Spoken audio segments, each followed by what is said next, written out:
What is up, my friends, and how's it going? And welcome back to the 7th episode of our Let's Play series as the Seleucids with your fellow comrade summary. Let's go ahead, turn off these notifications. We have a political intrigue, some characters have increased in rank, a son has come of age, we have slums in BAM. Unfortunately, a region is available for acquisition. That is the bug that was there in the previous episodes, which we are currently still experiencing. Meanwhile, what we are going to do is we're going to move our fleet over here. We just dispatched off a pirate fleet with an auto-resolve, hence we took a lot of casualties. We're going to recruit a few more ships and then we're going to be pretty happy with our fleet. However, before we hop into the episode, let me quickly get you up to base with what happened in the previous episode. In the previous episode, we managed to invade the northern portion of the Arabian Peninsula, releasing a satrap, Petra, and giving him 4 regions: Adumatu, Petra itself, the capital, of course Hegra, as well as Charmutas. We kind of decided against Yathrib since it is very heavily defended by the Mamlukat in Sabah. As of now, it seems to be lightly defended, but we are in a pretty stable position in the south, so I'm not all that concerned. Meanwhile, up here in the north, in Anatolia, we managed to secure Pergamon and Nicomedia. We're currently in a war against Sinope, and they have taken quite a beating thanks to our satrap. So what we can do is we can actually push the offensive. So let's just go ahead, send Stratos 3 Syriakos to kind of conquer the settlement. We can even send Stratos 1 Seleucidon, and you might notice that I have actually in fact renamed the armies. I was typically sticking to the standard Koine Greek naming convention, and of course following a very Latin Roman style, as you can see with the Roman numerals. However, I have gone ahead, used ChatGPT to get even more accurate with those Koine Greek names. As you can see, we have renamed our governor generals, our admiral governors, as well as of course all of our armies have been renamed, and of course the latter half of those names are actually adjectives and not just nouns. So basically Stratos 1 Seleucidon translates in Koine Greek to Army 1 of the Seleucids, or in the similar way Stratos 5 Mesopotamion basically translates into Army of the Mesopotamians, so it is adjective based. Meanwhile, as far as our satrapies are concerned, in the east we have managed to secure and fully integrate all of our satrapies, and as such our eastern frontier is looking quite fleshed out nicely. However, we are bordering the Bactrians, and although they are not at war with us at the moment, they were previously in a war against us, so they are not on the friendliest terms with us. So we gotta be a little bit careful, which is why I'm actually starting to move some of my armies towards the west, namely Stratos 5 Mesopotamion. I'm going to move him down south towards BAM, which has a slum, so let's go ahead and demolish that slum. And we also have Stratos 6 Parthikos, which we are going to move towards Suzia. Keep in mind, some of these satraps, they don't have regions anymore, but they have a lot of armies in the area that have been depleting, of course, since they don't have regions. They might end up declaring war against us and trying to take out some settlements that are especially low garrisons in them. Like for example, we just fought off a battle against the Asagata. We managed to beat them down. This was a 20 stack army, and of course I only had a general in the settlement and significantly depleted garrison, but I did manage to beat them because that's just how powerful hoplite units are within walled settlements. And of course they have another army near Jerusalem, which I kind of auto-resolved that one because I did have a sizable garrison and was able to defeat that army. Meanwhile, our other satraps, while they are taking attrition, they are not really attacking us, so we are in a decent position over there. And things are looking quite good in this campaign. We have gone ahead and secured almost the entirety of Anatolian, with the exception of course of Rhodos itself. Keep in mind, with Rhodos the plan is to kind of give them Pergamon so that they can level it up further. As you can see, I have gone ahead and used all of my stored up building points to upgrade the settlement of Pergamon with an additional building slot. We are currently sitting at 5 out of 6 building slots, and of course once we transfer over the province to Rhodos, they will be able to build that final building slot, which will pretty much mean that we can instantly declare war against Rhodos, reclaim Pergamon, take out Rhodos itself, and as such we will have an almost fully built up Asia. Meanwhile, of course, Pessinus, under the control of our subject Lydia, is not doing so well as far as growth rate is concerned, so I might just end up annexing them anyways. I would have liked it if they were able to upgrade it to 4 out of 4 building slots, which means in a sense Asia would be fully leveled up. However, if they are not able to do it by the time I'm done with this Pergamon war, or rather Rhodos war, I will just go ahead and integrate them. However, over here, as you can see, we have another dignitary that is attempting to take over Iconian. Iconian is really growing at a slow growth rate, and they're having a lot of public order issues. Couple that with the Vox Populi submod, and you will understand that that means that these guys will take pretty much forever to build up Iconian. So I am in the process of trying to gain Iconium from them. Meanwhile, our dignitaries over here in the east in Frada, they've done their duty, so we are just going to go ahead and keep deploying them in Frada with the objective, of course, of trying to culturally convert the province. Currently, it is at 60% Hinduism. We do have a lot of influence in the region, but we're trying to maximize that even more. We want to convert the province of Maka to Hellenic before we declare war against the Mauryans and basically extract our revenge against the Mauryan Empire. Currently, they are under the guidance of Bindusara, who is the son of the famous Chandragupta Maurya that defeated Seleucus Nicator, who is obviously the father of our faction leader, Antiochus II Soter. However, that being said and done, let's keep moving our dignitaries towards the west. I am really focusing on trying to culturally convert the provinces of Carmania as well as Parsa, so we are going to keep moving our dignitaries towards west, since for the most part we have used our dignitaries to acquire all of the provinces of our satraps. However, that being said and done, let's take a quick look at our politics. And our politics is looking pretty bad with this faction. It's minus 22 due to provincial initiatives. And that is because our tax rate is at high. We can decrease our tax rate, kind of make them a little bit happier. There we go. But of course, as you can tell, our economy is looking really bad. And we're making only 728 denarii per turn. We have around 13,000 denarii in the bank. Egyptos itself is making 34,000 denarii per turn. And we really need that second economic tier province, and the main reason, as you can tell, is that we have a massive by the way, I think we can go ahead and turn off the taxation over here and here, and that actually bumps us into the negative. So that being said and done, let's actually kind of turn up our taxation back up a little bit. This might piss off the other faction. -7, I'm pretty happy with that, but as you can tell, we are making significantly lesser amount of income. But keep in mind, we only have a single economic province of Egyptos, which is pretty much supporting our entire massive empire. That's almost the entirety of Alexander's empire, with the exception, of course, of our Hellenic homeland, which is currently under the firm control of the Macedonians.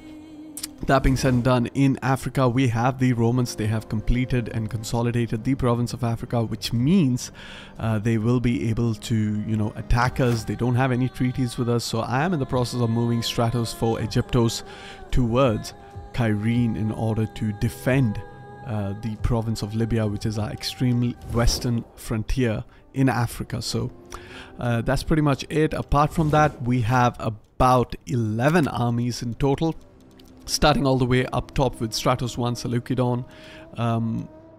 We need to rename this as Stratos 2 because we have 2 Stratos 3, which I don't really like. There we go. Let's just refresh that. And as you can see, okay, we have a Stratos 1 Seleucidon, 2 Cappadoces, 3 Syriacon, 4 Egyptios, 5 Mesopotamion, 6 Parthicos, and 7 Bactrianos.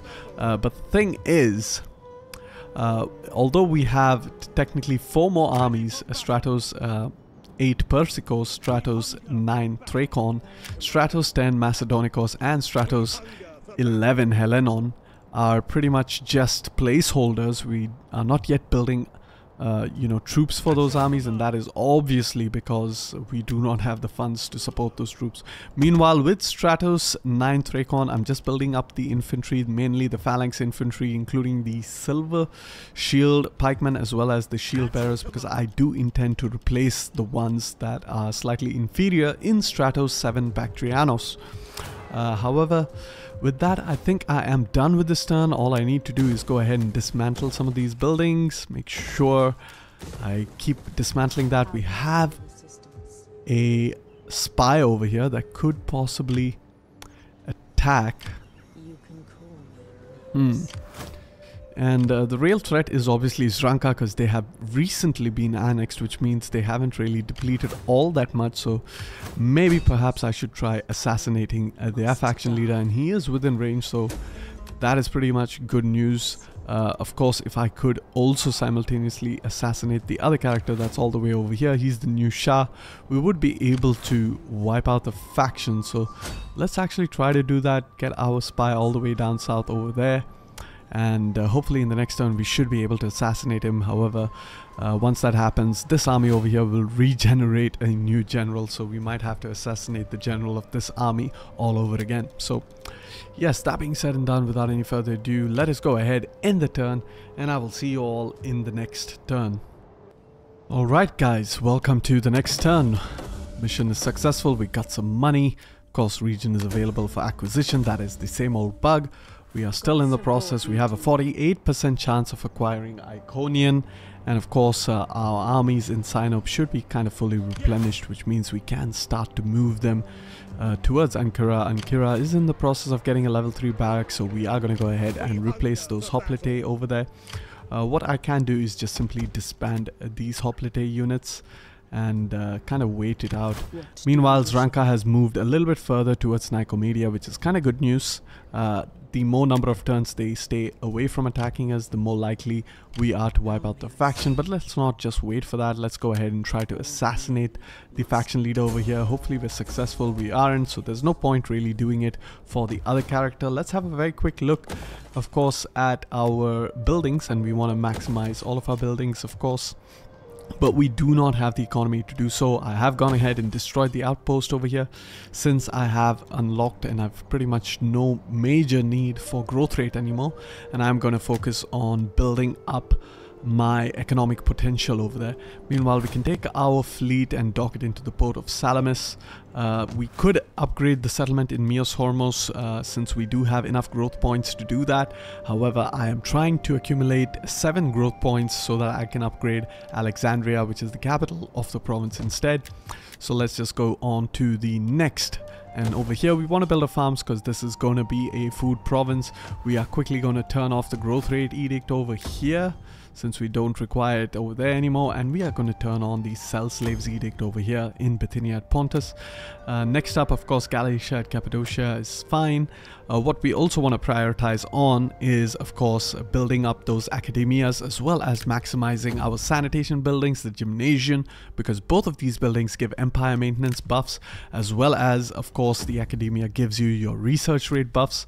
And as you can see, our empire maintenance is pretty high. It's at minus 48.3%, which pretty much means that we can increase our income by at least 50% if we get rid of every single empire maintenance modifier. So we do have a character, Governor General over here, who has leveled up. We're going to go ahead and give him some empire maintenance boosts, as well as we're going to give him some adept tradesmen. That should increase our income quite significantly. As you can see over there, we are going to go into the view character profile, see if we can give him any better abilities, but we can't, so we are going to go ahead also upgrade his rank, which is important to get even more tax rate benefits.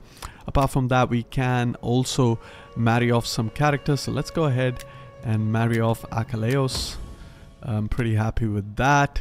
And quick look to see if we can educate any character. We can educate Amathea, which is our granddaughter. And apart from that, what else do we need to check? We need to check some of the other provinces, so let's just go quickly. We're going to focus, of course, on those libraries. As I mentioned earlier, they are fairly cheap to upgrade, not really all that cheap, but of course, you know, we have to do our level best in order to improve them. Meanwhile, our dignitaries want to keep them moving, keep pushing across Harmosia, and we are going to culturally convert the province of Bam pretty soon, after which we will focus on culturally converting Persia as well. Meanwhile, quick look at our politics. Still looking pretty bad in terms of loyalty, so I am not bothering with increasing my tax rate. I would very much like to have done so, but unfortunately I'm unable to do that. Meanwhile, we also have Stratos 9 Thrakon that's fully built up, so we're going to move him towards Nisa, and we're going to transfer over some of those troops. Meanwhile, Stratos 6 Parthicos can continue to move towards Susa, actually Artokaana. Meanwhile, we can also move Stratos 5 Mesopotamion, and we are going to move him towards Frada instead, which is the southern frontier. The idea is, since we have 7 armies that are fully built, we're going to keep 1 army in Libya to kind of defend against a possible Roman invasion in case they do declare war against us. And we're going to use 3 armies in the east to kind of hold out against the Bactrians. Of course, the Bactrians are going to have a numerical superiority should we go to war, because they will have at least 4 to 5 full stacks, whereas we will only have 3. But we can play a little bit defensive until we kind of have the ability to reinforce those armies. Meanwhile, all the way in Anatolia, we are also going to have 3 armies, so that totals up to a total of 7. And by having that, we will be able to declare our war against Rhodos and kind of try to, maximize our growth rate in Asia. Keep in mind that although we are making very less in terms of economy, we are not in the full potential of Asia's, income. However, if we get that, then we can pretty much get another 39 to 40,000 from Asia, and if you add that to what we are currently receiving, that's a whopping 47,000 denarii per turn. So we are just on the cusp of getting a really powerful economy. However, for the moment, we kind of have to bite the bullet and try to hold out as much as we can. Of course, we don't have a lot of money left in the bank to do anything else, so we are pretty much just going to have a look at our politics real quick. Nothing much to do here. Political parties seem fine. No chance of a rebellion, so I might as well just go ahead and end the turn. But before that, I'm just going to quickly check if Stratos 2 Cappadoces can actually get access to another Cretan archer. Unfortunately, they cannot, so I'm just going to go ahead and deploy them in Tarsos with the hopes that, of course, that Cretan archers procs, and then I can recruit it and complete yet another army. Alright, welcome to the future. Character has increased in rank. Let us quickly take a look at all of our characters who we can level up. Just one character, and that is of course the champion over here in Stratos 1 Seleucidon. We have gone ahead and given Pergamon over to the Rhodians, and they have gone ahead and leveled it up, which is great. So we are going to actually go ahead and attack Pergamon. But before we do that, we want to move our army as close to Ephesus in order to protect the settlement. Meanwhile, we have a fleet over here that is busy replenishing, so we are going to move that fleet as close as possible to Rhodos. It is time to declare war against Rhodos, consolidate the entirety of Asia as well. And of course, as you can see, we have managed to completely integrate all of our satrapies. The only remaining satrapy in existence is Lydia. They're currently taking some attrition, which kind of means that they might be wiped out by the end of this episode, and we are going to try to expedite it a little bit. What we are going to do, however, is straight away go ahead and attack Pergamon. It has a very low garrison, so we can just go ahead and declare that war, and that is fantastic. Let's just keep pushing off. We can have a simple auto-resolve over here. There we go, wonderful. And we are going to peacefully occupy the province because it is Hellenic culture, which means we will have access to a maximum Hellenic culture. And as you can see, we have that 6 out of 6 building slots in Pergamon, which is incredibly powerful. Meanwhile, let's go ahead and dismantle the buildings in Pessinus, which we have recently acquired. One of the main things we have to watch out for, of course, is obviously is obviously these armies of the Lydians. They could end up attacking us in Pessinus and quickly taking over the province. So in anticipation of that, what I am going to do is I am going to try to move my army towards them. I'm going to take a quick look to see if we can get the final Syrian archer that we need, and unfortunately we can't. Meanwhile, down south over here, we're busy transferring over all of our you know, more elite phalanx units over to the other armies. So let's just go ahead and do that very quickly. Fantastic. So now we have transferred it over. Over here, what we are going to do is move Stratos 5 Mesopotamion towards Frada, but we're going to do that by simply clicking onto Frada. I don't really care about the distance. Meanwhile, this army can go into the port, Stratos 7 Bactrianos, so that it takes a lot quicker to reach Artokoana. Meanwhile, we have Stratos 6 Parthikos, and they are going to be settled up in Parthiva itself in order to counter against the Bactrians. Once we have our 3 armies against the Bactrians, we might go ahead and attack the Bactrians, because as far as our western frontier is concerned, we're looking pretty good. We are in firm control of Libya. We even have Stratos for Egyptios in the region, protecting against any possible Roman attack. Meanwhile, our southern frontier is looking good because we have a satrap in Petra itself, and of course we have trade agreements with the Ethiopians, namely the Blemier. We can't really get a trade agreement with the Medevi since they don't have any ports. Meanwhile, in the north, we're once again looking good because we have a defensive alliance as well as a trade agreement with the Bosphorian kingdom itself, if I'm not mistaken. Let's have a quick look over there. Okay, so no defensive alliance. Maybe we can get a defensive alliance. No. What about a military access? No. The main concern is obviously going to be the Scythians. They are pretty, you know, pretty big. However, they are in a war against the Lugii, so I don't think they will focus on me right now. And even if they do, Caucasus is a really defensible province. Of course, we have the wall settlement of Mishkera and Kabala, and we can pretty much you know, upgrade all of our main settlement buildings over here, so not too concerned about the northern frontier.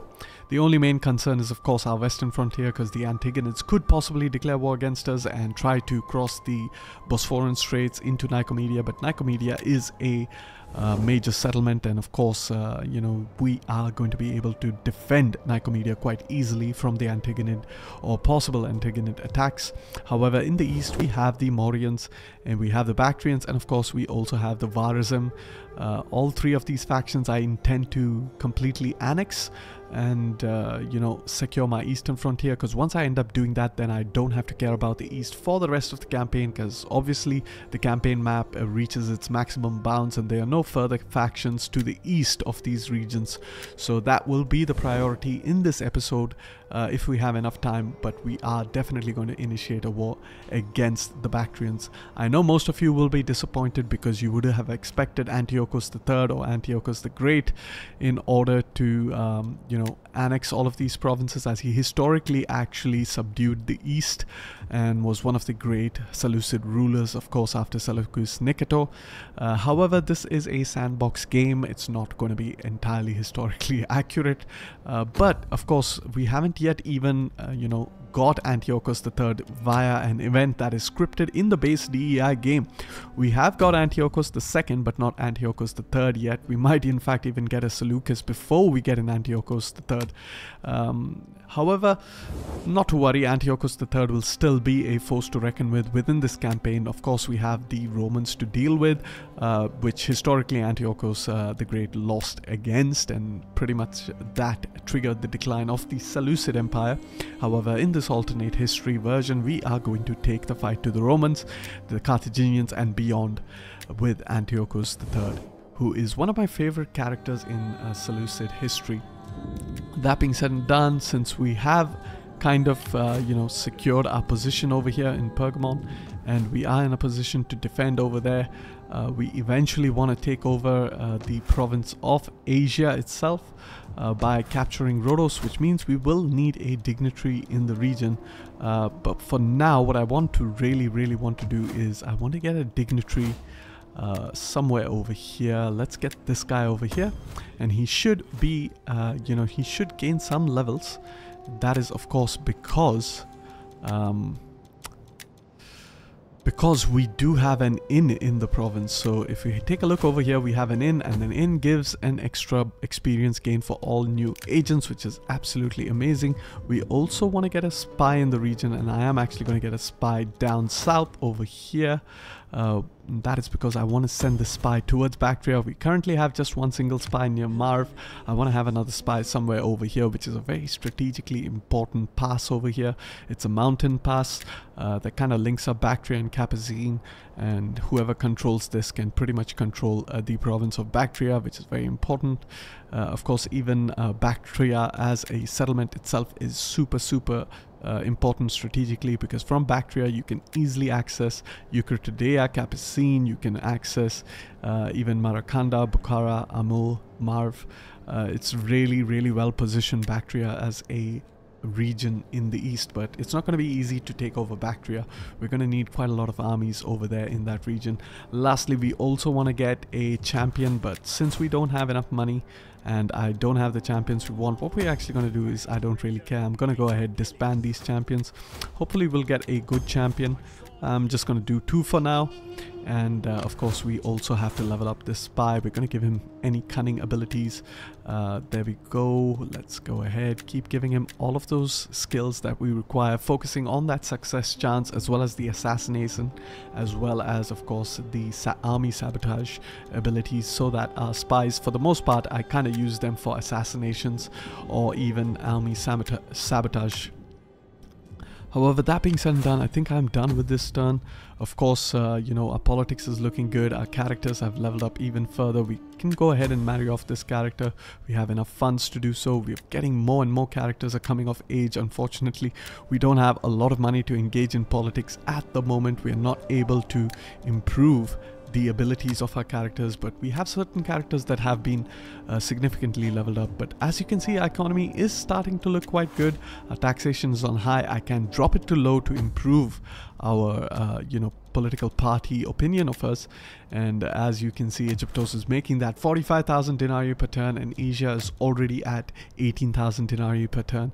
And once we actually take over Rhodos, we will be well on our way to securing at least 50,000 denarii per turn as an income. And after that, we will be able to completely build up our armies, which is exactly what we want. We have most of our armies already selected out of 16, sorry, we have 14 armies built. However, we only have 7 full stacks, so to speak. However, with that, let's go ahead, end the turn, and I will see you all in the next turn when we are ready to attack Rhodos. Okay, welcome to the future. Characters up for adoption. We're going to cancel that. Rally the horsemen.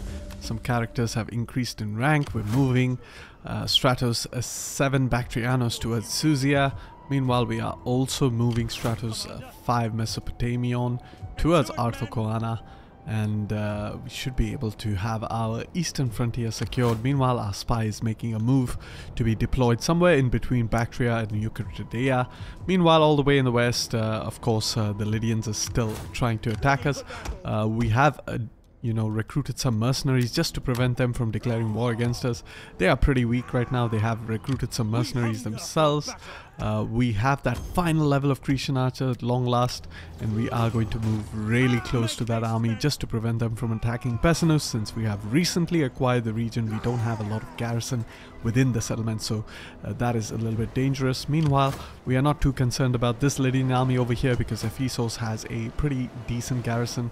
We have a Stratos 3 Syriakos right here in the Carpathian Sea, ready to launch an invasion of Rhodos itself. He is supported by, of course, Stratos 1 Seleucids, which is under our faction leader. We're going to move both of them onto the island, and then what we are going to do is we are going to navally blockade Rhodos, in the hopes that this army kind of tries to attack the fleet, and if they do, then that will leave Rhodos really vulnerable.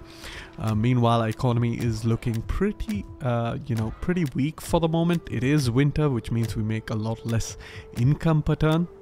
However, we have reverted back to medium taxation.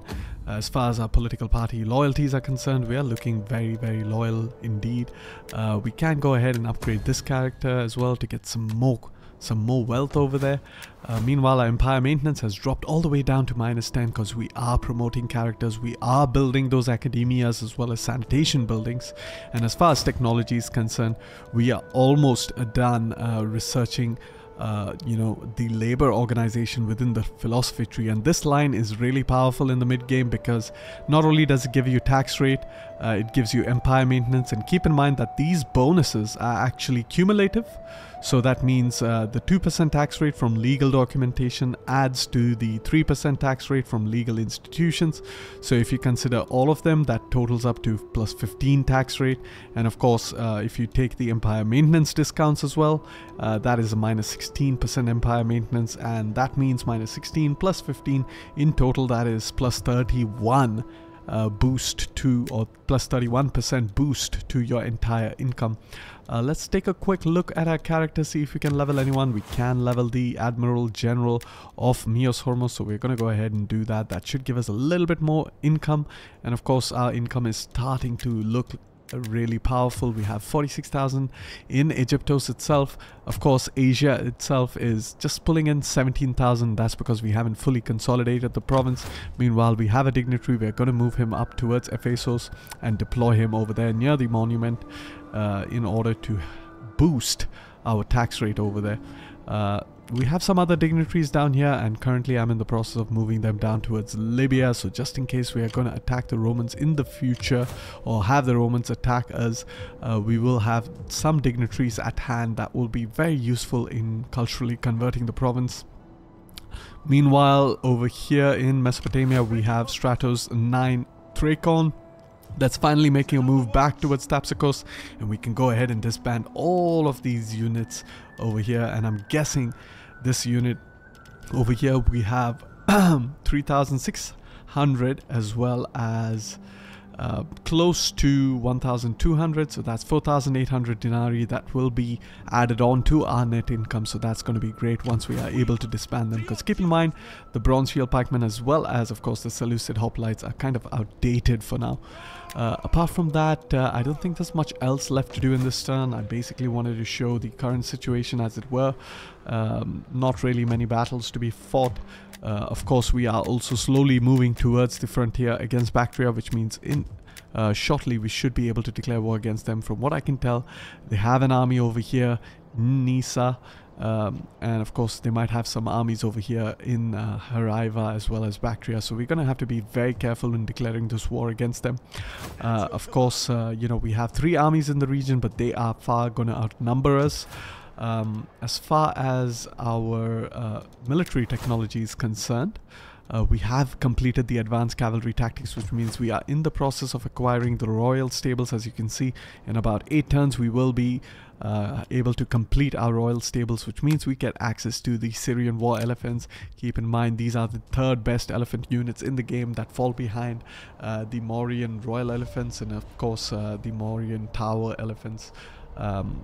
The reason they fall behind is because they only have 36 elephants in a unit. Meanwhile, the Mauryans themselves have 48 elephant units within the unit itself. Stat for stat, they're almost similar, so they are really, really good, powerful elephant units, one of the best in game. Apart from that, the Mauryans still having a trade agreement with us. They don't really like us. They're -104 opinion of us, so they might also declare war against us. We are currently in the process of culturally converting the province of Maka. We are 22% or 25 or 26%, sorry, Hellenic culture versus the 49% Hinduism. Of course, as far as influence is concerned, we are at least 3 times the level of influence, which means we are gaining 2.2% of our culture per turn, which is kind of good, which means in about 20 turns or so we should be able to have Hellenic as the dominant culture within Maka, which would then mean it would be a prime time to kind of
takes over the settlement.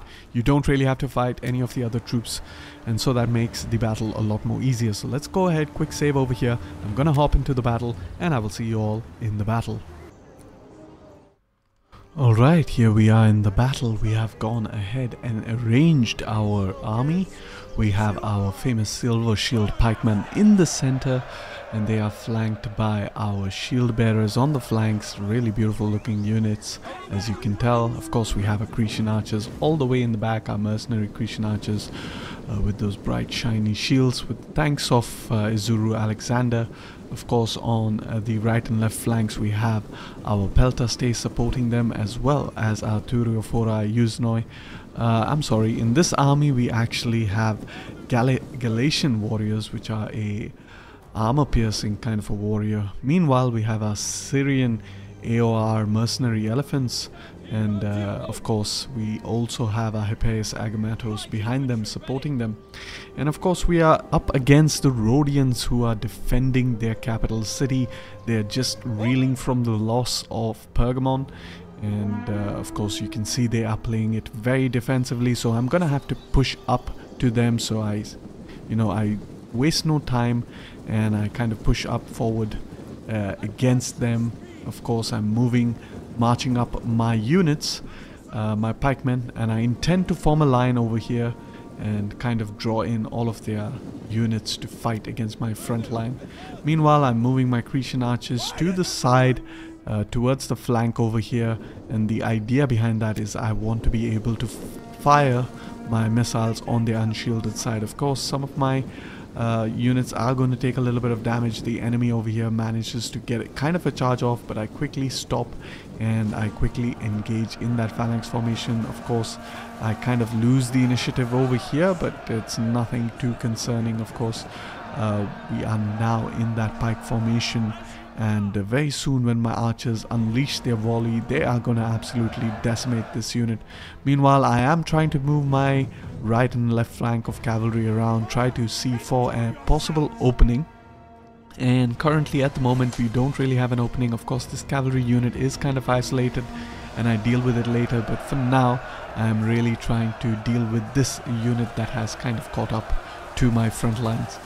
Now, very quickly my Cretan archers are able to dispatch this unit. They're already losing decisively. They've lost over 50% of their unit, and they're soon going to rout.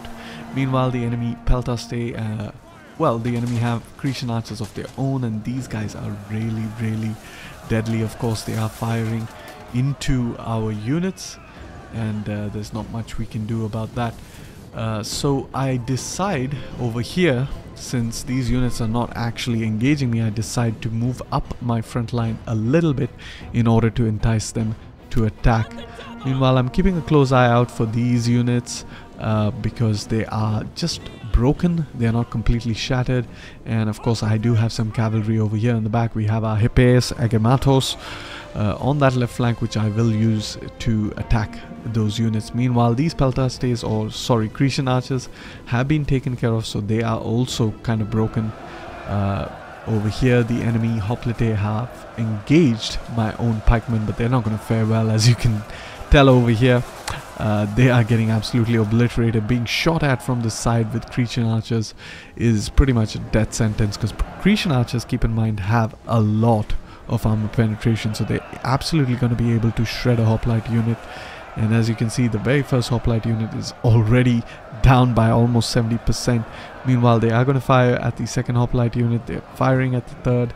And unfortunately, I wish these guys had a lot more ammo, but archer units have a lot less ammo. They would be incredibly powerful if they had a lot more ammo. However, that being said and done, they're still doing a very decent job at taking out these units. Shooting into the unshielded side, as you can tell, is extremely powerful. Meanwhile, our cavalry over here has dealt with all of these retreating units, managed to shatter some of them. This cavalry over here is attempting to move towards the retreating Cretan archers. Meanwhile, I decided it's time to engage my elephants, try to move them in and around and attack this cavalry unit, and I'm going to support it with a unit of Hippias Agamatos. So we are really being aggressive over here.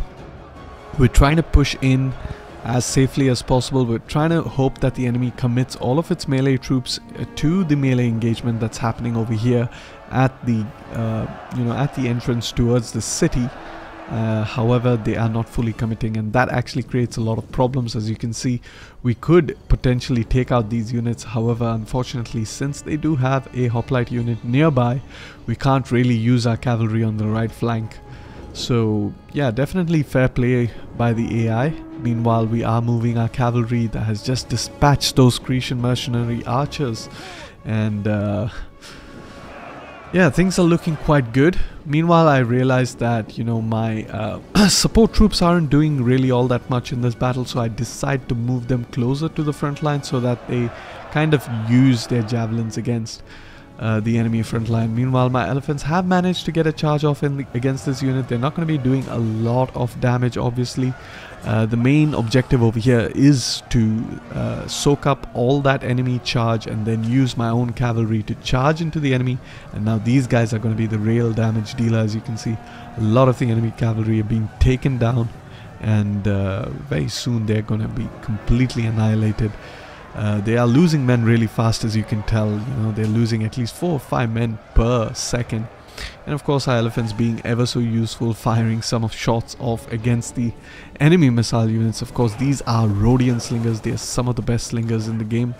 And our elephant units, although they have some missiles, they're not going to be able to do much against these guys. They are shooting in the unshielded side of this unit, which is pretty good. You have some guys here bleeding out to death. Oh, that looks absolutely gruesome. Oh. However, I don't know how he's still alive, though, to be honest. I think an arrow to the head would be an instantaneous death. I mean, you're absolutely taking out someone's brain. And I don't think a person could survive that kind of a shot. Obviously not survive, but what I mean to say is that I don't think they would be able to, last. They would definitely die, for sure. And now I notice that this archer unit on that right flank is, kind of undefended, so I eventually send my elephants to deal with it. Thankfully, my elephants still doing some damage by firing, but this is the shielded side of that archer unit. As you can see, they have taken some damage. You can see some blood stains over here, but they're not going to be, completely wiped out by, of course, being shot at on the shielded side. Now, I could decide to send my elephants to attack those archers, but I instead allow my cavalry to get ahead of my elephants, because keep in mind, my cavalry is going to be faster, which means they are going to be able to chase down the enemy missile units a lot more effectively. Meanwhile, the enemy is committing more and more troops to my front line, and it's not looking good for them. Of course, they have their cavalry up here, and cavalry is going to do absolutely bad against pikemen. As you can see, they're already wavering. Our general has caught up to this missile unit. The missile unit stands pretty much no chance against cavalry, and they are really Grecian archers. So although they have quite a bit of armor, they don't have a really good attack versus cavalry, and as such, they are going to be absolutely annihilated. Meanwhile, over here on the left flank, we kind of pulled out our elephants. We don't have an opening once again, and this is how you play your battles, guys. You kind of wait for your opening. I am currently focusing on this unit over here. It is the weakest unit in the region. Of course, you have 3 hoplite units, and they can be a problem. Meanwhile, I'm a little bit cautious of this Usinoi unit, because I do not realize it's a Usinoi unit, and I am a little bit wary of melee units, because melee units tend to have good bonus versus elephants. However, this being a Usinoi unit could be absolutely annihilated by an elephant unit, and I kind of miss out on that opportunity. Meanwhile, our general has dispatched those missile units, so we're trying to move our general towards the rear over here. Nothing much going on in our front line, which is why I'm not really showcasing that battle. It's one of the reasons I really like Hellenic factions, is because you can pretty much just turn your brain off when using a front line like this. You don't really have to worry. These guys are gonna hold the battle line for as long as it takes, and they're in fact gonna come out on top 9 out of 10 times if they are not being interfered with. Meanwhile, our elephants are moving, and I kind of pretty much ignore our Usinoi, take some significant damage to these elephant units, which is rather unfortunate. We managed to get a charge off against, you know, very bad charge over here into the front, so that's a bit of micromanagement error. I was trying to hope to pincer these hoplite units. Unfortunately was not able to do that. My charge itself has been bogged down by the enemy cavalry, so things are not going well over here. I lost already 10 of my elephants, so once again things are not looking good. I decide to eventually pull out my elephants, however they are falling really fast. Another thing I could recommend, guys, is that, you know, if you have a lot of units that are idle, they're not participating in the battle, you're putting yourself at a disadvantage because you're facing, or you're not using your full numerical superiority to an advantage. So what I should have done is kind of move around this building and hit this unit in the rear, and that would be able to break the front lines. Meanwhile, the elephants over here are doing quite fine. These hoplite units are completely surrounded, so they won't be able to do much. I managed to pull my elephants out and attack the Uzenoi.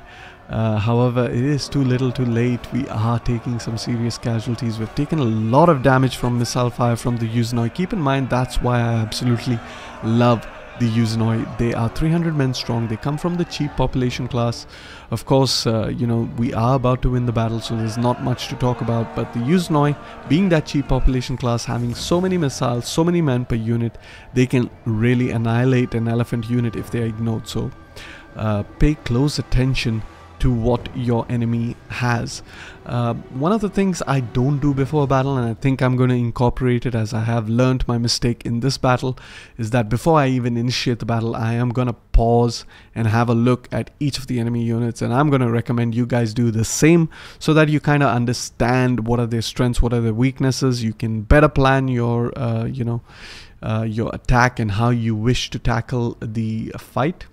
Had I been aware that this unit was a Uzenoi unit, I would have absolutely charged my elephant straight into that unit, and I would have actually racked up a lot of kills. However, that being said and done, I am going to go ahead and end the battle, and I will see you all back in the campaign. And just like that, we have won the battle. We have defeated the army that was within Rhodos, and as such we have captured the settlement. We are going to peacefully occupy it because it is Hellenic culture. And like that, we have gone ahead and wiped out the Rhodian faction. Amazing work. What we are going to do is we are going to move our Admiral General to the port of Rhodos, and we're going to move our fleet into the port of Side. And thereby you can see our economy is 31,000, almost 32,000 denarii per turn, which is absolutely phenomenal. Meanwhile, we can move Stratus 1 Seleucid back onto the mainland, and we can move him up over there. That's perfect. What we are going to do is we're going to take a quick look at Rhodos, see if we can upgrade any of the buildings. We can go ahead and demolish this barracks since we don't need it anymore. And as you can see straight off the bat, we have an incredibly powerful Asia. And you know, things are looking really, really good right now. Economically speaking, we have managed to flip the script on its head, which means we can go ahead and start recruiting up some units for Stratos 8 Persicos, and in the future we will be able to declare war against the Bactrians without any difficulties. So I'm going to go ahead and end the turn. There's nothing much else to do. Politically speaking, we're looking quite fine. Of course, we could marry off some characters. Let's go ahead and marry off this character so that we get access to some more male characters that we will need to fill in our ranks, our new armies that we need. We can get another army, and I am inclined to do that. However, I think I might need a third economic province. We'll see how that goes. If I do need that third economic province, then I will have to kind of save some slots for, of course, some governor generals. So let's go ahead and do that. Meanwhile, what we are going to do is upgrade this character, have a quick look, of course, at our politics. Research-wise, we're on the last turn for labor organization, which means after that we are going to have to prioritize on construction, because we want to be able to build up you know, the main settlements to get even more bonuses to our income. And of course, we want to go down this industrial line so that we can upgrade all of our industrial buildings. As you can see, it's locked behind technology, so we really need to focus on that so that we can maximize the amount of income from Asia. Asia, keep in mind, is one of the best S tier province. It is almost half as much developed as Egyptos, and it's you know, in terms of income, it's almost you know, sorry, 3/4 of that what Egyptos is making, even though Egyptos is completely built up. Speaking of Egyptos being completely built up, we will eventually need to convert this into a trading port. We are making about enough food per turn, so we don't really need that fishing port anymore. Converting it into a trading port will give us a lot more income, so that is what we will do in the turns to come. But for now, I'm going to go ahead, end the turn, and I will see you all in the future when I'm ready to declare my war against the Bactrians, and we are going to pretty much end the episode on that note once we begin our initial invasion of the Bactrian kingdom. Okay, boys and girls, welcome to the future. Some characters have increased in rank, and we're going to go ahead and select all of that. And as you can see, our income is looking really good. We're making 41,000 denarii per turn, 53,000 denarii in the bank. Of course, we have some characters that have leveled up, so let's quickly take a look at them. We have a spy down south over here that has leveled up. We also have a dignitary over here that has leveled up, so let's go ahead and give him some of those abilities that we need. Furthermore, we have a general over here that has leveled up, so we can give him those abilities as well. And apart from that, we can move this champion into Stratos 10 Macedonian. And of course, Stratos 10 Macedonian has almost built up completely. Meanwhile, Stratos 11 Helenon has also kind of built up as well. Down south over here we have Stratos 1 Seleucidon and Stratos 3 Syriakos.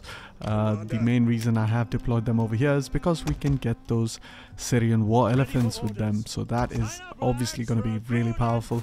Meanwhile, we can move Stratos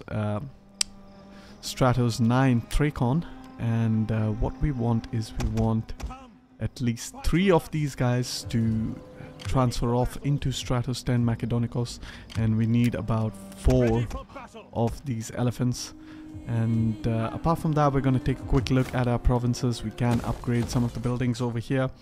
Once again, now we are prioritizing on a specific building kind, and in this instance, since we have about medium income, we're trying to make that income even more overpowered. So we are focusing on economic buildings as much as we possibly can. And speaking of economy, you can see Egyptos making 51,000 denarii per turn. Meanwhile, Asia is catching up, and catching up quick.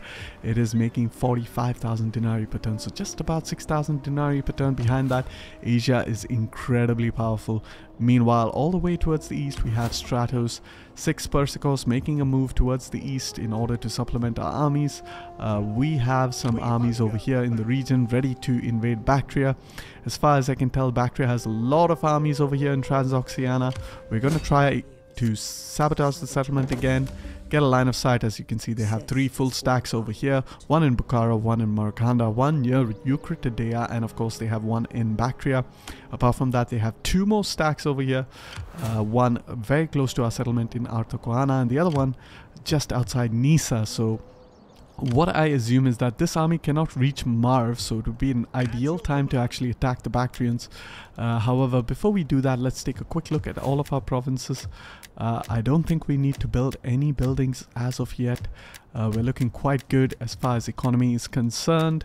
Yeah, I'm pretty happy with that. Currently, we are in the process of researching in construction, and once we complete our research in construction, we will be able to maximize our income in our economic provinces. However, that being said and done, I think it is time to launch our invasion of Bactria. We're going to go ahead, declare the war against Bactria. They're currently in a war against the Moria, and even our Satrapies should join that war against them. What we can do is we can potentially attack Marv. It's going to be an easy auto-resolve, but I'm not entirely sure if I want to auto-resolve this one, because of course, you know, if we take some casualties, it's going to be tough. But let's just go ahead, auto-resolve that. We took some casualties for our cavalry units, which means they will take a little bit of time to replenish. They will replenish in 1 turn, which is kind of great. We can go ahead and upgrade the cavalry over here. Apart from that, we can quickly take a look at what's going on over here. We want to dismantle those buildings, start building up some temples with some more research rate. Meanwhile, we do want to attack this army. It is behind. in our territory, so we do not want it to roam about. So we're going to go ahead and attack this army. I'm going to quick save. The auto resolve is really against us. They have a pretty good composition. They have a few cavalry, but they're all you know, horse archer kind of cavalry, so that's going to be a little bit annoying to deal with. They have a lot of infantry, however we do have elephants, so we might be able to deal with their infantry effectively. I'm going to quick save over here, hop into the battle, and we are going to fight our very first battle against the Bactrians. Alright, here we are in our very first battle against the Bactrians. I have gone ahead and started the battle because I had to really march a long way. As you can see, my cavalry all the way in the back. They are at the original position, and I didn't want to waste your guys' time having to look at this. Meanwhile, we are off against a Bactrian army that has a lot of horse archers, so we're going to have to watch out for that. We don't really have a counter to that. It is one of the reasons why I have turned off fire at will for our Cretan archers, because I'm going to try to preserve some ammunition. I don't have any light cavalry that can catch up to these horse archers, so the only way I can counter them is with missile fire. Meanwhile, I realized initially that my army was positioned a little bit off-centered from the enemy center, so I'm trying my level best to reposition my army. And as long as I'm marching with my front line, we are already taking some shots from the enemy. I am going to keep them in a straight line, and eventually once I engage the enemy, I am going to go ahead and you know, form up in that echelon formation, sorry, which is the oblique order. And I tend to prefer to do a kind of a curved design, so that I can basically expand my front on all lines and draw in as many of the enemy as I possibly can. Meanwhile, we have a cavalry unit that is charging towards us. They are going to get a charge off against you know, my elephant units. They're going to take some missiles. However, this is not really good because my elephants are also going to take some of that friendly fire, but thankfully our heteroi joining the fight, and they should be able to quickly dispatch this cavalry unit on that left flank. Meanwhile, nothing much is happening on that right flank. As you can see in the center, I'm trying to rearrange my troops into that formation. And what I'm also doing with my Cretan archers eventually is I'm gonna use them to counter the enemy missile units, get them out of the fight, because you know, these guys are getting some free damage off on my front line, and I really don't want to do that. So I'm trying to push up, I'm trying to be a little bit more aggressive because the enemy is staying behind. They have nothing really to you know, to press. And the initiative is completely on me, so I have to move forward. But the problem is, once you form that echelon formation, as you can see, there are gaps when you move forward, so I'm constantly trying to readjust over here, and that is a lot of micro. And I come up with a genius solution right in the middle of the battle, right in the thick of the battle. I realized that it doesn't matter if there's going to be gaps in your formation. What you need to do is select the entire front line, hold down the control key, and hit that up arrow key, which kind of widens their formation, so you'll get an even longer stretched out line as the unit formation kind of widens out, and you'll see that the closer I get to the enemy. Meanwhile, you can see my archers have already engaged the enemy. I've moved my elephants behind. They have taken some casualties, and most of it from friendly fire, I imagine, because I doubt that cavalry unit would be able to take down an elephant unit. And right over here, you can see that I'm kind of adjusting the front line, but unfortunately I'm not going to be very successful at getting that front line completely adjusted. So I think I will march once more with this front line, and then I will use that trick in which I widen each and every single unit's formation by holding down that control plus up arrow key. Meanwhile, you can see the enemy missile units are retreating, which means there's no point in continuing our fire against them. They are broken. They are going to return back to the battle, so I'm going to wait for them to come back to the battle. Meanwhile, you know, for now my front line is not taking any missile damage, which is kind of great. Over here, I decide to, you know, attack these Peltaste units. This is not the best idea. I mean, Peltaste units are very powerful against pikemen. However, they are very well shielded, and so they're not going to be taking a lot of damage, so you will end up wasting a lot of ammunition on these guys. So once again, you know, the mistake I made in that previous battle, where I did not pay attention to the kind of unit that is present over here, is costing me dearly. However, as you can see, not much is happening. Of course, these archers have returned back to the fight, so I'm moving up my own Grecian archers to, you know, to continue firing against these units. If these units kind of break in their morale, this time they will be completely shattered. So that's what I intend to do. So let's have a very quick look over here. As you can see, these units are still pretty fine. They've taken very minimal casualties despite a lot of volleys being fired off. So technically I can defeat this unit with Grecian archers, but the whole point is being as effective with your missiles as you possibly can. You do not want to waste a lot of missiles, you know, on units that can soak up all of that damage. What you want to use your missiles for is for units you can't really deal with, like these archer units over here. I can't really deal with unless I keep pushing forward, and of course they're going to be on skirmisher mode. They're going to keep pushing behind, which is going to be problematic to catch up to them. Of course, their front line is being very, very passive. And of course, using our missile units against horse archers is going to be very helpful, because we have no counters for horse archer units, and especially these horse archers are in fact light horse archers. As you can see, most of them have a speed of 8, and pretty much nothing in our army is going to catch up to that. So the only thing I can do is to use my archers and their missile fire very effectively. I have to use them against units I can't effectively deal with. You have two choices when dealing with an archer unit that's as depleted as this one over here. You can pretty much ignore it. They're not going to be able to do too much damage, or you can spend some more missiles on them.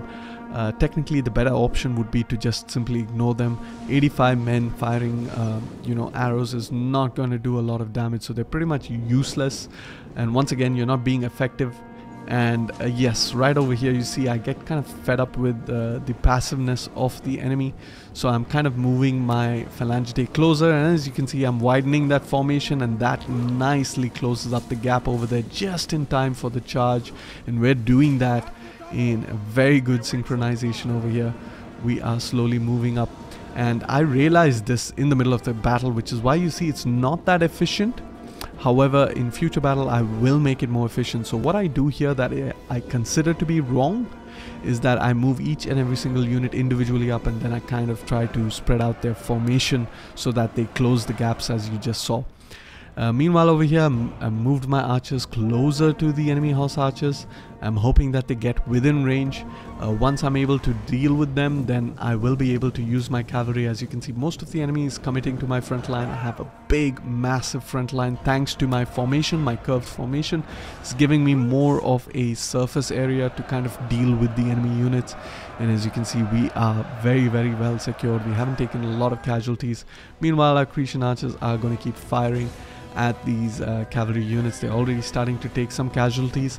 Initially you might struggle to get a few casualties against these horse archers because they have a lot of health, but with every successive volley they're going to be taking significantly or exponentially more casualties, because you are depleting their health. And then of course once their health reaches that 0 value, they are going to be taking a lot of casualties. So as you can see over here, we have 105 out of 120, and this unit is now in a position where it's going to start to lose a lot of units. So there we go. As you can see there, we have a big massive volley, 74, so they're almost down to 50%. And over here we can get a look at the next volley, and that next volley is going to be absolutely devastating for this unit. Meanwhile this unit is kind of wavering, so there you have it. That's how you deal with enemy horse archers. They haven't really been able to do a lot of kills. 1 kill, 5 kills, and pretty much I have dealt with the enemy horse archers almost. Meanwhile over here we have our support troops, and these are very important because they are protecting the flanks of our hoplite, and this is actually the weaker flank because it's the unshielded side. However, thankfully I do have a lot of javelins being thrown into these units, so that's a massive damage. As you can see, they're already at about 50% strength. I realize the right hand side is also getting weak, so I will soon move my cavalry on the right hand flank to deal with the enemy. Meanwhile these horse archers are still in the fight. They're not going to be able to do too much damage, so you have two options. You can either leave them be, or you can pretty much spend some more missiles on them. Thankfully I have a little bit more missiles to deal with these units, so I am dealing with them effectively. Meanwhile, this unit itself is also kind of retreating. Another good thing you can do is send elephants close by, because elephants have a morale penalty, and what they can do is they can kind of force these units to rout, especially if your elephant units has missiles yet. By the looks of it, it seems like I have depleted my ammunition. So for now, these elephants are not going to be able to counter that horse archer unit. Meanwhile, my left flank support troops have kind of flanked in and around. Our cavalry on the right flank is still being passive, which is kind of a mistake. However, as you can see, there's a lot of micro going on that left side, because my attention is completely on the enemy horse archers. But I really didn't need to focus on them right now, because they are pretty weak, as you can tell. They've only got 3 kills, 15 kills on this unit right here. So not much going on. Meanwhile, I noticed that my troops that have flanked the enemy units are going to be flanked themselves, and they're going to be flanked by some pretty nasty pikemen. Keep in mind the Bactrians have really good pikemen, not as good as our Silver Shield pikemen, but they have been buffed in recent patches. So definitely there are no more like weak pikemen like they used to have. So you gotta watch out for these pike units. Meanwhile, over here, as you can see on the right flank, my elephants have charged against these units. I could have used my cavalry, but I understood that these guys are peltaste units, and they have spears, so they are going to be extremely powerful against cavalry. So I decided to send my elephants, which are not going to take a lot of damage on the charge. And as you can tell, over here things are going pretty good on that left flank. On that right flank, we are going to try to eventually surround the enemy as well. We're going to start moving our cavalry, our elephants as well. Not much going on. Meanwhile, I decide to kind of chase this cavalry. It's a bit of a futile exercise because my cavalry is so slow versus their cavalry that's really quick, and I realize that's what's happening, and I pull my cavalry back behind where they can be more useful. Meanwhile, I send my Cretan archers to kind of get close to that cavalry unit, and then they just have a little bit of ammunition left, which means they might just be able to break that unit. Over here we have some of our Turophora Euxenoi retreating. Of course, this is where the Seleucids struggle in the early game. We don't really have decent melee units. Now these units are good. I'm not going to say they're bad. They have decent, they have javelins, they have good weapon damage, they don't really have good armor. They are 300 men per unit, but they are not going to be super tanky against enemy units, and they're going to be one of the more easier units to rout from the battlefield. They are a levy tier unit. Meanwhile, over here on the right flank, we have surrounded the enemy, and what we are going to do is we're going to try to get our Turophora Euxenoi on that right flank to join the battle. These units eventually will be replaced by a Silver Shield swordsman. Now those units are way better. Meanwhile, here's the moment in which I pull my cavalry behind, get my Cretan archers ready, aim, fire, and there we go. We have that fire happening over here. These guys should take a lot of damage. They decide to turn around.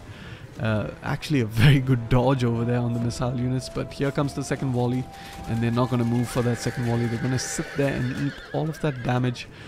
So they pretty much lost 10 units in about 2 volleys, and here comes the next volley, and there you have it. They are going to completely shatter over here. They're still a threat. However, with another missile volley, they are going to take a lot of damage onto that onto that unshielded side, and there you have it. They're out of the battle, which means we have a completely free reign. As you can see, I've charged my elephants into that right flank, completely breaking the enemy left. And over here I'm a little bit cautious because the Bactrians, keep in mind, they do have some really good bonuses versus elephant. Like this unit over here has 34 bonus versus elephant, so if you're not paying attention, they can pretty much absolutely annihilate your elephant units. Meanwhile, on that left flank of mine, I'm having a bit of trouble. As you can tell, we have a lot of units positioned a little bit weirdly, so there's no clear route of attack, and I'm trying to maneuver my elephants into the gap, and unfortunately that is prolonging the battle. But for the most part, the battle is going pretty smooth. There's just about 2 minutes left for the battle. because I do eventually find that opening, and it's right here. I decide to charge into that unit, get a clean charge into the backs of those units. Keep in mind my elephant's going to be super tired. Oh, actually they're fresh, which is great, despite having moved so much. And this is the biggest weakness of Phalangite units. They get absolutely destroyed if charged in the back.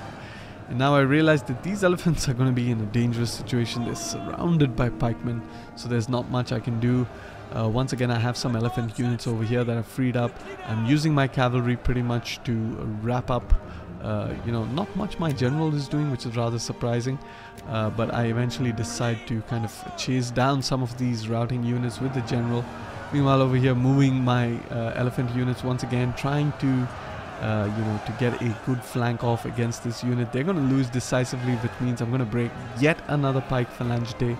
Over here, I managed to pin down some of these units with my Turuforoi Yuzenoi, and then I decide to give a thunderous charge into the rear of the enemy general, and he will take a lot of damage on this charge, absolutely destroyed. And the idea over here is to kind of take the enemy general out of the battle.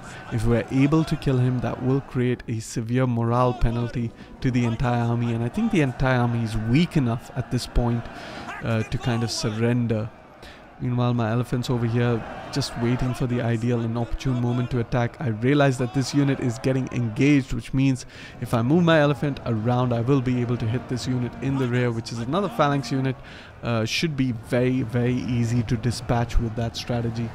So that is basically what we're doing. Meanwhile, since I have been dormant with my general, of course in the replay I imagined I would have chased these units, but in reality I made a mistake. I didn't take them out of the battle.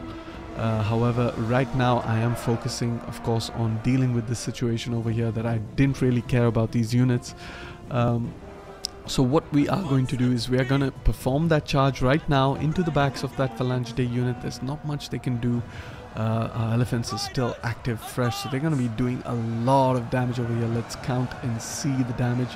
As you can see, they're losing a massive amount, and this is why elephants are so powerful, guys, especially when used right. And with that charge, we have managed to shatter the army, and we have managed to win our very first battle against the Bactrians. And with that being said and done, I will see you all in the campaign.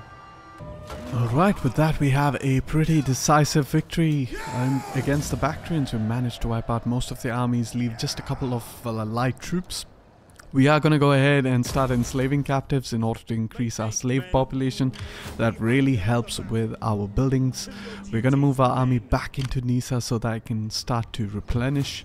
And just a very quick look over here at the slave income modifier. We are at 66%, so we need to rack up those slaves right now. Now is the best time to do it. And since we have defeated this one army, we're not going to try to wipe it out. We could easily have done so, but we are basically holding up a slot of Bactrian army over here that's stuck behind in our own lines. Of course, they can attack Marv because Marv doesn't have a very good garrison. We have an army within Marv, so they will not attack Marv. But once Marv kind of builds up, then we can kind of leave Marv behind and keep pushing our offensive. So as far as the northern part of the offensive is concerned, we are looking pretty good. Of course, they have 4 armies all in the north, so in my guess it would be an easier time for us to push down south. And in order to secure our advantage down south, we are going to need to attack this army over here. I'm not entirely sure of the composition of that army. Do we have a spy in the region? I think we might have an additional spy over here, so it might be worth it to move the spy down south over here. We're going to move the other spy deeper just to get a look and take a look at their composition. It's very, very, very melee heavy. A lot of infantry, a lot of melee infantry. Pretty much just 2 cavalry units, both of which are missile units, and they have 2 pure missile units. So we will have a significant advantage in that battle, as per my opinion. But before we go ahead, just once again, we're going to have a look at all of our buildings. It seems to be fine, so I'm pretty happy with that. Right now what we're going to do is we are going to start attacking this army over here. And I just noticed that Maka is now Hellenic culture, which is kind of great. We just about overtook Hinduism in the region. Of course, you know, we will soon be also going to war against the Mauryan faction, still under the control of Bindusara. Hopefully we will be able to face off against Ashoka the Great, who was the best Mauryan ruler and of course the best monarch in Indian history. And he established an empire that was the largest empire in the subcontinent, even if you consider, you know, all of the foreign empires that were established, such as the British Raj, the Mughal Empire and so forth. So despite our long history of subjugation from foreigners, it is actually an Indian monarch that had established the largest empire. So I guess that's a little bit of a consolation for us Indians.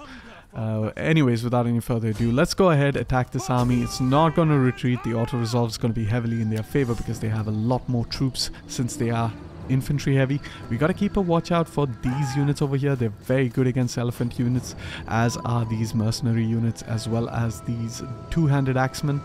So they have a lot of counter elephant units, so we're going to have to pay attention to that when we fight the battle. However, without any further ado, let us hop into the second battle against the Bactrians. Alright, here we are in the second battle against the Bactrians. We're quickly rushing up to the enemy. They do have the high ground, and of course things are not looking too good in terms of our formation. Our units are approaching really slow to the front line, but thanks to that trick I learned, I end up quickly arranging my units beforehand in that you know, echelon formation, trying to basically hold out the enemy as much as I possibly can. The enemy is a little bit disoriented over here. They're moving in a very frantic manner, so that buys me a little bit of time to adjust my front line. Thankfully now all of my units are in position. I'm paying close attention to what's happening on either flanks, because I do realize that we are kind of deep into the enemy front line, so they may or may not even engage my intended front line. They might actually go for my support troops, and I don't want them to do that. Keep in mind, support troops are support troops. In a head-to-head battle they will not do too good, so you definitely want to keep your support troops a little bit safe, in relative safely, and use them when the time is right. Meanwhile, I have issued orders for my Cretan archers over here to unleash hell upon the enemy missile units, and they're already doing a pretty damn fine job of it. As you can see, some of them are already busy shattering. Over here, I once again use my Cretan archers in a fire. I turn off their fire at will because I'm trying to conserve my ammunition in order to deal with the enemy missile cavalry, which once again is our major weakness. Over here, once again, the Bactrians being extremely passive, so I end up moving my entire front line in unison, and then I use that control up arrow key to spread out their formation to cover up the gaps. So what we're going to do is we're pretty much going to keep holding down the space key so that you can see the movement properly, and basically understand how I pull it off. Nothing much going on in this part of the battle because the Bactrians are being extremely passive, despite me just staring them down at the face. And there you have it. Move the entire army up, the entire front line up. I have maintained that phalanx formation because I do not want to be caught off guard if they decide to countercharge me. And now once the phalanx is in position, what I am going to do is I am going to hold down the control key and hit the up arrow to spread out my formation. As you can see, it will not basically show that maybe. And there we have it. So we're moving out really quickly, trying to spread out our formation. We might be able to get that off in time, and as you can see, we managed to block off all the holes. Phalangite looking really good. Just want to check if we get any penalties, and of course we haven't, which is great. So this strategy is really a good thing that I have discovered in this playthrough, and And now that I have dealt with the enemy missile units, my main focus is trying to get the enemy to commit over here on that left flank, because I want to deal with their missile cavalry as quickly as possible so that my own cavalry can move about in the battlefield without any further delays. But for now, we are just simply content with having to deal with a portion of the enemy front line. And what we are doing, we managed to actually fight this battle much better than the first battle against the Bactrians. And that is because we microed much more effectively in this battle. Meanwhile, we're still firing up against this unit, and hopefully once we get rid of this unit, that might trigger the enemy to commit the rest of their melee troops. So as you can see, simply no problem dealing with the enemy units, as our pike phalangitae are going to be absolutely dominating over here. We have silver shield pikemen, keep in mind, and these guys are the best pike unit in the entire game, so there's nothing much the enemy can do to counter this. So I'm pretty content, although the battle is going slower. It's going to be an 11-minute battle, as you can tell, and that's because the enemy is going to send units ever so slowly towards my front line. I'm content to sit back and wait, because that gives I have every single bit of advantage in this engagement. There's nothing much they can do.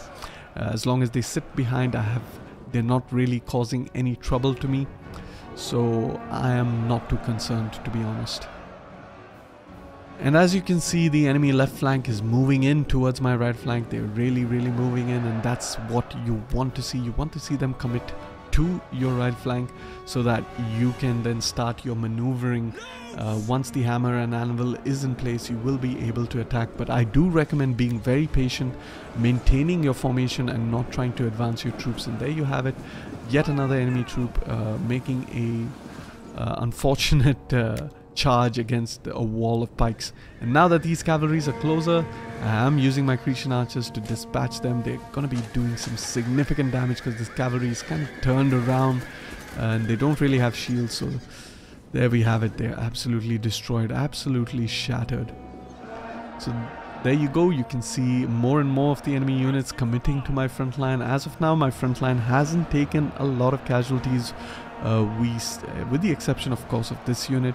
I end up clicking with this unit, and it ends up taking even more casualties, because bear in mind, sometimes clicking on the enemy units can cause your formations to be a little bit too aggressive and break formation, and you'll see that with this unit over here in due time.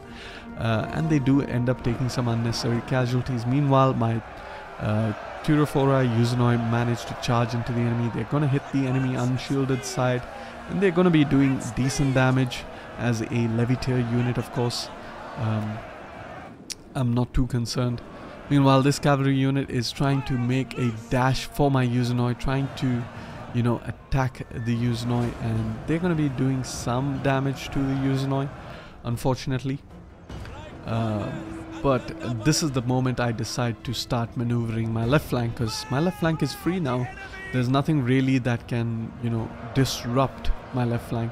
And over here, I kind of use my peltas to hurl javelins at the enemy cavalry. My Cretan archers are firing into the enemy cavalry, so they're going to take a bit of damage, especially since they are facing their backs towards us. Those missiles are really going to tear them apart, and I think we basically completely shatter them over here. That's perfect.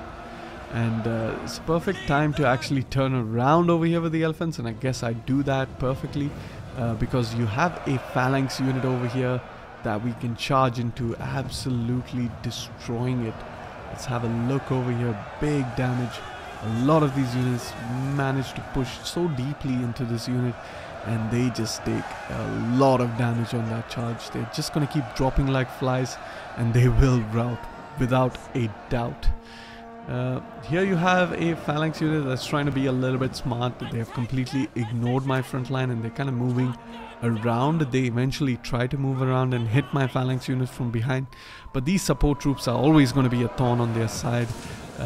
Meanwhile, I'm throwing my javelins into their shielded side, which is not going to do much, but it is still it's still worth it sometimes, because you're actually weakening the unit significantly.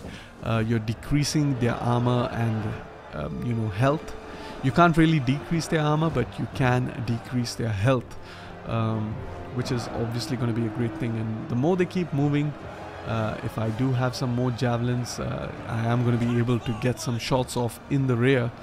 However, for now, I realize what they're up to. I realize that they're trying to attack the rear over here, so I managed to get a charge off. Unfortunately, it's not considered as a flank, even though the animation appears to be a charge on the flank. And right here, this is where this phalanx goes absolutely wonky, completely out of formation. Meanwhile, I decide there's no real threat over here, so I move this phalangite unit to pin down the enemy general. I'm being very cautious with this elephant unit over here, because the Bactrians, once again, they have a lot of bonus versus elephants. As you can see, these Bactrian assault infantry, 34 bonus damage against elephants. That is absolutely insane. Meanwhile, I'm not going to do the same mistake as I did in that first battle with my general. I'm being a little bit more active with my general unit. I am going to go ahead and charge into this enemy formation. And over here, I'm really not paying attention to what's happening. Should be paying attention, because these units are absolutely dangerous. They can really destroy elephant units, guys. If elephants have a weakness, this and javelins is one of the two weaknesses. And now that I've charged my general in, I am going to use a buff for that general. Meanwhile, over here, these hoplites are going to do quite well against my Turophora Usinoi, but the good thing is my Turophora Usinoi is well spread out, so they're not going to be taking a lot of damage from hoplite unit. Over here you can see my elephants still doing quite good. Surprisingly, they haven't been taking... Oh, this is another elephant unit that I committed to the fight, so I do realize the threat and I decide to charge on multiple sides, taking out that threat. Meanwhile, the general over here is losing decisively against pikes, so all's going well. Of course, their right flank is also under threat. One thing I could do over here is I could have disabled this hoplite and I could have charged into the back of these hoplite units, take some damage, but I decided to do that with, of course, my support units. So they're going to do pretty well, even though they don't have a lot of good melee stats, but charging the enemy in the flank is going to be quite devastating, especially for a phalanx type unit. Meanwhile, over here my elephants are busy wiping out this unit, and not much happening over here. The general is getting absolutely devastated. I mean, just look how effective pikes are from the front. There's literally no unit in the game that can do this, this much damage in such a short time. Head to head, pike units absolutely smack. Meanwhile, we have another bunch of pike units. As I mentioned, they absolutely ended up moving in a very weird way, and now they're being hit in the back, and I really did not know what to do here, guys, so I just let them be, allowed them to keep taking damage. And of course, since they actually abandoned this unit also ended up taking a little bit of damage. But these are pretty much the only two units in the battle that took damage. Some of these units are returning back to the fight, so that's a little bit concerning. However, they are in the middle of running, they are winded, they are weak, so if we get a good charge off of them, and I think it might be in fact a downhill charge, we might end up breaking them. And as you can see, we ended up breaking them quite effectively. Meanwhile, over here we are dealing with another unit of pikemen, and of course we are sending our elephants to charge into the backs of this final phalangite unit, and with that the entire enemy army is fleeing. We have won the battle. It's a much better victory for us. We have lost a lot less troops, and of course I continue the battle in order to hunt down as much of the enemy as possible. But keep in mind, I'm not trying to wipe out this army, so I leave a couple of units to escape the battlefield intentionally, so that I absolutely weaken this army, and there's no chance for them to be useful unless they return all the way back to their own territory and start to rebuild that army. So this is one of the most important ways you can maintain momentum in your campaign. Your army is completely full, as you can tell over here. We have taken about 300 to 400 casualties as far as I remember, and what I'm going to do is I'm going to garrison this army after the battle back into our Torquana. Meanwhile, the enemy is just going to be left with a single unit in an army, so one stack that it has to basically takes up a army slot for the enemy. They're not able to build up a new army. and the only way they can, you know, use this army is they're gonna have to march this army all the way back to their Bactrian heartland and then start to replenish and rebuild the army, which will take an incredible amount of time. Meanwhile, I just completely ignore that army and keep pushing towards Bactria in the future. However, that being said and done, we're done with the battle. You guys don't really need to witness how I wipe out enemy units. Pretty standard. One of the things you can do is you do get a symbol, your faction symbol over here. If you click on it, it will highlight the units that are routing. Something that needs to be done in Rome 2 Total War. However, in future titles such as Attila Total War, it still has a marker on units that are completely shattered, which is really helpful. However, Rome 2 Total War, you need to click on that icon to see the enemy markers so that you can effectively rout out enemy units. And keep in mind, once an enemy unit falls below 30 men in the unit, they are wiped out from the campaign. So what I end up doing over here is I try to wipe out as many units as I possibly can, and I intentionally leave a single unit at about 30 men in that unit so that it doesn't get wiped out. The army slot is occupied and we have a significant momentum advantage in the campaign.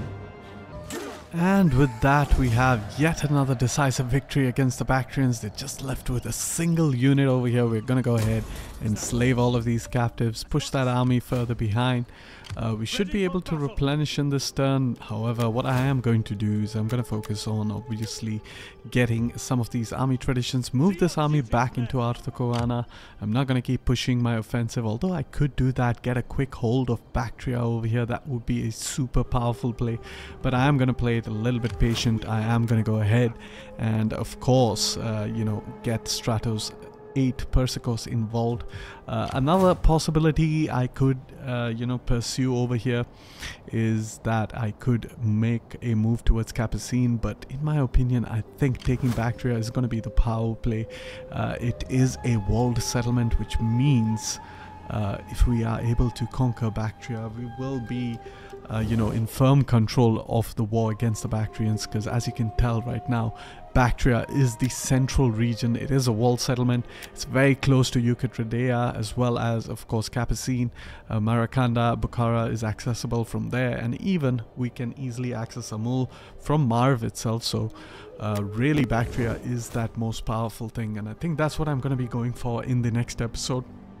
Most likely we'll attack Bactria, but I could also divert the attention of the Bactrian AI by trying to, you know, sneak this army into the passes over here and try to get a, you know, try to attack Capacine. And once I attack Capacine, I can pretty much threaten the Bactrians on two fronts.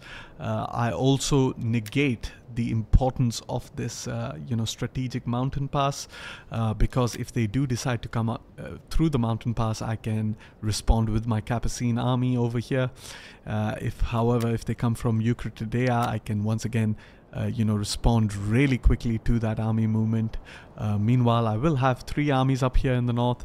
Against, of course, there are 4 armies, and what I will intend to do with those 3 armies is to make a power play towards Bactria, because once I have a firm control over Bactria, Capacine, and of course even Amul, then I pretty much have blocked in the Bactrians within Bukhara, Marakanda and Eucratidea, because as long as I hold Amul, there's only a river crossing over here. They have to attack Amul first, so it is kind of like a choke point.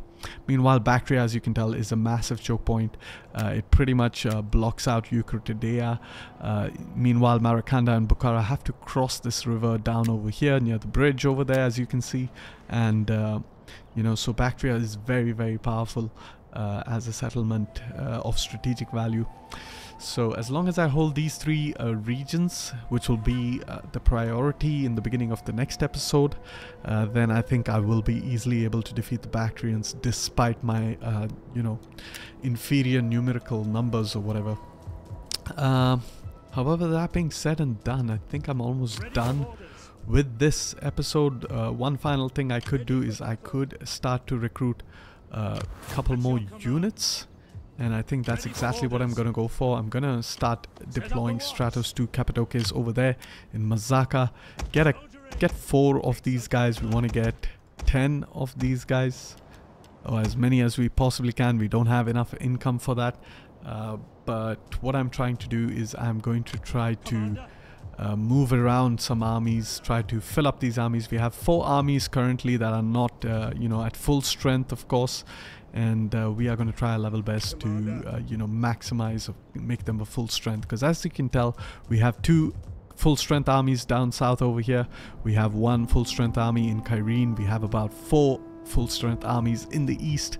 So if we get another 4 full strength armies, we will have you know, 6 full strength armies over here in Anatolia, which will mean we are incredibly powerful. And meanwhile, up in the north, things are not looking too good. Of course, the Lugii have expanded massively, and unfortunately you know, they are not very friendly with us. They could end up declaring war against us, so we are gonna have to see how that pans out. We might be even able to vassalize the Scythii, but I don't think it's worth it because they are treacherous, which means most likely they will break off you know, their vassalage at every if they have the opportune moment to do so. And I don't want to strengthen up the Scythians. I'm much better off dealing with the Lugii. What I could end up doing is, however, trying to vassalize maybe the Archaeobosporus. And if I do that, then I can pretty much feed them the entire northern Pontic steppe, kind of have a buffer state up here in the north. That would be the ideal play, to have a buffer state up here, but then I'll have to invest myself heavily in the Pontic steppe. I'm not interested in doing that. I'm pretty much interested for this campaign to stick around the Mediterranean. Of course, we are the masters of the Eastern Mediterranean almost. All we have remaining to do is to acquire our Hellenic homeland in Macedonia and Hellas, and then we will be pretty much the dominant power in the Eastern Mediterranean. And then after that, we will have to focus our attention on you know, on containing the rising Republic of Rome. So it's going to be a pretty interesting campaign, although we are just steamrolling the campaign. A lot of interesting battles, a lot of you know, interesting fights, as you can tell. And of course, I am absolutely in love with this Seleucid roster. I do consider it to be the 2nd best roster in the entire Divided Impera game, only behind the Roman roster, and that is because the Roman roster actually has a huge population class advantage. However, that being said and done, I think I am done with this episode. It's been a long episode. We've had 3 awesome battles, 1 against the Rhodians, 2 against the Bactrians, giving us a lot of initiative. We were currently 3 versus 6, so we were you know, we were at a ratio of 1:2 Bactrian armies, but we have managed to cut down 2 of the armies. So right now we have 3 versus 4 armies, and of course we have another army joining the fray, so we will be a 1-to-1 ratio very quickly. And it's going to be a very interesting 2nd episode of the war against the Bactrians, after which we will rotate down south and start to eliminate the Mauryaans as well, thereby securing our eastern frontier. I'm then going to leave just about 2 armies in the region to deal with Varzim. And after that, pretty much, you know, the eastern frontier will be secured, which means we can divert our attention to the west. What we can also do is to ensure that we don't have any problems with these Arabian factions down in the south. They don't really like us, although they do have a trade agreement with us. What we can do is use those 2 armies that deal with Varzim to kind of eventually conquer the entirety of the Arabian Peninsula and hand over all of the regions to our satrapy, Petra. Yes, so that being said and done, I am going to go ahead and end this episode. So I thank you all for watching. I hope you all enjoyed, and if you liked the video, then like the video because it really helps out with the algorithm. And don't forget to subscribe if you are interested for more. Peace and love.